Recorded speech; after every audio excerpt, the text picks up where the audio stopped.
वहीं जंगल में डॉक्टर के साथ बढ़ती हुई तानी का दिल एक अजीब सी घबराहट से भरा हुआ था, जैसे कुछ गलत होने वाला हो। उसके इंट्यूशंस ने उसे अर्जुन का संकेत दिया था, जैसे वो कहीं आसपास मौजूद हो, लेकिन वो ये समझ नहीं पाई थी कि अर्जुन उसके पास क्यों नहीं आया। उसके मन में अर्जुन की सेफ्टी की चिंता थी। अर्जुन। तानी ने डॉक्टर की तरफ देखा और उसकी बात को समझने की कोशिश की। डॉक्टर अजीत के इल्यूजन्स के बारे में बता रहा था, लेकिन तानी का ध्यान अर्जुन पर ही था। तानी, तुम कुछ परेशान लग रही हो। क्या तुम्हें अर्जुन के बारे में कुछ महसूस हुआ है? हाँ डॉक्टर, मुझे लगता है अर्जुन यहीं कहीं आसपास है। मेरे अंदर से एक आवाज आ रही है कि उसके साथ कुछ बुरा होने वाला है। डॉक्टर, आप जल्दी से अजीत की मदद करिए। मुझे अर्जुन को ढूंढने जाना होगा। वो अभी भी किसी ट्रांस में है, उसके साथ कुछ बुरा ना हो जाए। डॉक्टर ने तानी की बात सुनकर अपनी मेडिकल किट उठाई और अजीत की मदद करने के लिए चल पड़ा।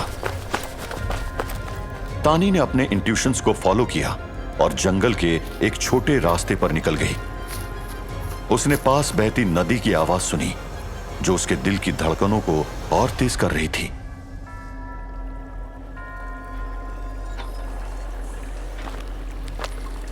अर्जुन एक अनजान साये के हिप्नोसिस में फंसा हुआ उसके पीछे पीछे चला जा रहा था। उसे यह अंदाजा भी नहीं था कि जिस रस्सी के ऊपर वो चल रहा है, उसके नीचे तेज गति से एक नदी बह रही है। तानी जब वहां पहुंची, उसने देखा कि अर्जुन एक पतली रस्सी पर चल रहा है और उसके आगे वो साया, जो अपने इशारों से उसे अपनी तरफ खींच रहा है। अर्जुन के कदम लड़खड़ा रहे थे और नदी के नीचे की गहराइयां अब और भी भयानक लग रही थी। अर्जुन, मेरी बात सुनो। देखो, ये मैं हूँ, तानी। इस हिप्नोटिज्म से बाहर आओ, अपने मन की आवाज सुनो अर्जुन।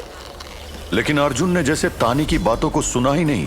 तानी ने बिना सोचे समझे उस पतली रस्सी पर कदम रखा और अर्जुन तक पहुंचने की कोशिश करने लगी। रस्सी हर कदम के साथ और ज्यादा हिल रही थी, जैसे वो किसी वक्त टूट जाएगी। तानी ने अपने आप को संभालने की पूरी कोशिश की, लेकिन उसका ध्यान सिर्फ अर्जुन पर था, जो उसकी नजरों के सामने ही गिरने वाला था। अर्जुन, रुक जाओ, मैं आ रही हूँ। तानी अपनी सांसों को कंट्रोल करते हुए उस रस्सी पर तेजी से आगे बढ़ने लगी, अपनी आंखों के सामने अर्जुन को गिरने से रोकने के लिए।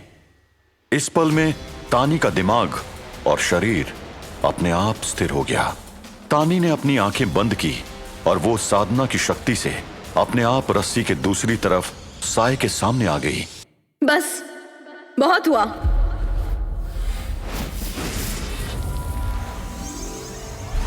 तानी ने अपने चमकते हाथ आगे बढ़ाकर उस साए को छुआ। ऐसा होते ही वो साया धुआं बनने लगा, लेकिन जाने से पहले साए ने अपनी शक्तियों से रस्सी को तेजी से हिलाकर अर्जुन का बैलेंस बिगाड़ दिया। अर्जुन के कदम फिसल गए और वो सीधे नीचे नदी में गिर गया।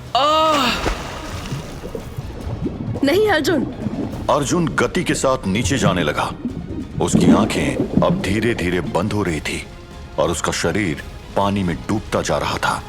तानी ने अपने दिल की गहराइयों से एक पुकार की।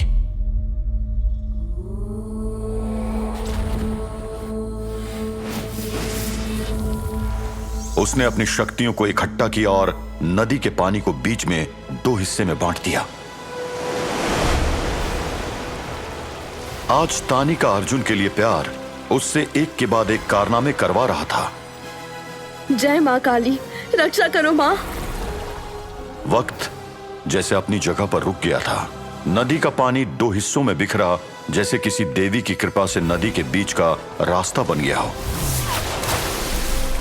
तानी ने अर्जुन को उस पानी के बीच से उठाकर सुरक्षित किनारे तक खींच लिया। तानी ने अर्जुन के बेजान शरीर को किनारे पर रखा। अर्जुन, मैं तुम्हें कुछ नहीं होने दूंगी। इधर सुरंग में चीनी का मन अर्जुन के प्यार में इतना उलझ चुका था कि उसने इस इल्यूजन के जाल में अपनी सराउंडिंग पर ध्यान ही नहीं दिया। वो अर्जुन के साथ उस खुले इलाके में अपनी खुशी और प्यार के पलों में खो गई थी। उनकी नजदीकियां बढ़ रही थी, जैसे पहले की यादें फिर से ताजा हो रही हो। अर्जुन, तुमने कभी समझा ही नहीं, पर मैं हमेशा तुम्हारे लिए ही जीती रही। तुम्हारा इंतजार किया, तुम्हारे प्यार में अपने आप को भुला दिया। मेरे करीब आओ। मैं तुम्हारे पास ही बैठी हूँ। चीनी उसके हर लफ्ज में अपनी खुशी और प्यार का अनुभव कर रही थी। अर्जुन ने उसके कंधे पर अपना हाथ रखा और धीरे से उसके कान के पास झुककर कुछ कहा। चीनी ने अपने आप को उस पल में पूरी तरह से खो दिया। मैं तुम्हें और करीब से जानना चाहता हूँ। चीनी शर्मा गई। आज पहली बार किसी ने कर्ण पिशाचनी के अंदर की लड़की से बात की थी।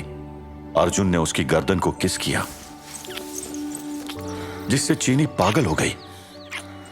अर्जुन ने कस के उसके बाल पकड़े और अपने होंठों को उसके होंठों के करीब लाया। अर्जुन चीनी की चोली के धागों को खोलने लगा। एक एक धागे के साथ जैसे चीनी की सिसकियां बढ़ती जा रही थी। अर्जुन, मैं कब से इस पल का इंतजार कर रही थी। इधर अजीत अपने भ्रम में एक चुड़ैल को अपने पास आते देख रहा था। नहीं नहीं नहीं, छोड़ दो मुझे, छोड़ो। अजीत ने अपने बैग से फ्लेयर निकालकर उस चुड़ैल के मुंह पर छोड़ दिया। फ्लेयर की आग से वो कुछ कदम पीछे हट गई। लेकिन उसी पल चीनी को एक अजीब सी जलन महसूस हुई। अजीत ने वाकई उसके मुंह पर रोशनी वाला फ्लेयर छोड़ दिया था, जिसके जलने से उसके चेहरे पर जलन हुई। उसने अर्जुन को अपने से दूर करना चाहा, पर वो उसके साथ और ज्यादा चिपक गया। चीनी के चेहरे पर एक पल के लिए कंफ्यूजन और बेचैनी छा गई। अर्जुन, ये क्या कर रहे हो तुम? मुझे जलाना क्यों चाहते हो? वो अर्जुन नहीं है मालकिन। हाँ, अपनी नींद से जागिए, यह आपका प्यार नहीं है। हाँ। तभी चीनी का इल्यूजन कुछ कम हुआ और उसकी नजर अर्जुन के चेहरे पर गई। उसने देखा कि उसका चेहरा धीरे धीरे बदलने लगा। अर्जुन का चेहरा अब एक अजीब और अजनबी शक्ल में बदल रहा था। यह अर्जुन नहीं था, बल्कि अजीत था। चीनी की आंखों के सामने पूरा दृश्य बदल गया। वो खुला इलाका अब एक भयानक सुरंग में तब्दील हो गया था। अजीत का हाथ अब भी उसके हाथ में था, पर उसमें वो प्यार और अपनापन नहीं था जो अर्जुन में महसूस होता था। कौन है तू? मेरा अर्जुन कहाँ है? चीनी के दिल में एक अजीब सा गुस्सा उभर आया। वो गुस्से और बदले की भावना से भर गया और उसकी आंखों में खून उतर आया। उसने अजीत को अपने से दूर झटका। अजीत का सर तेजी से गुफा के पत्थर पर लगा और वो अपने इल्यूजन की दुनिया से बाहर आया। कौन हो तुम? चीनी का गुस्सा अब एक भयानक रूप ले चुका था। उसका चेहरा धीरे धीरे बदलने लगा था। उसकी आंखें लाल हो गई और उसकी सांस तेज हो गई।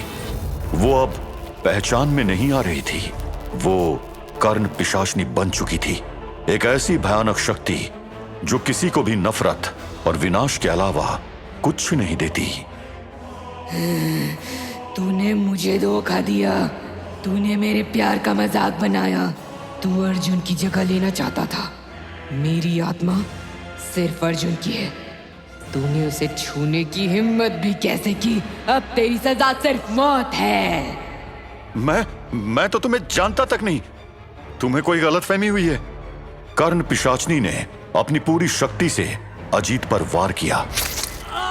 उसके हाथ अब नुकीले हथियार बन चुके थे और उसने अजीत पर एक के बाद एक वार करने शुरू किए। अजीत के शरीर से खून के छींटे उड़ने लगे और उसकी चीख सुरंग में गूंजने लगी। नहीं, मुझे बख्श दो। कोई रास्ता न मिलने पर अजीत ने स्मोक बम फेंककर वहां से भागना चाहा, लेकिन उसके कोई हरकत करने से पहले चांडाल ने उसे पीछे से जकड़ लिया और वापस चीनी के सामने पटक दिया। अच्छा, तो अब इन बच्चों के खिलौनों से तू कर्ण पिशाचनी को रोकेगा। कर्ण पिशाचनी के दिल में अब सिर्फ नफरत भरा गुस्सा था। कोई भला कैसे उसके अर्जुन को किडनैप कर सकता था? ऊपर से इस भ्रम वाली सुरंग में वो अजीत के करीब होने लगी थी। उसने अजीत को पकड़कर जमीन पर फेंक दिया और उसके सर पर अपने हथौड़े जैसे हाथों से वार किया।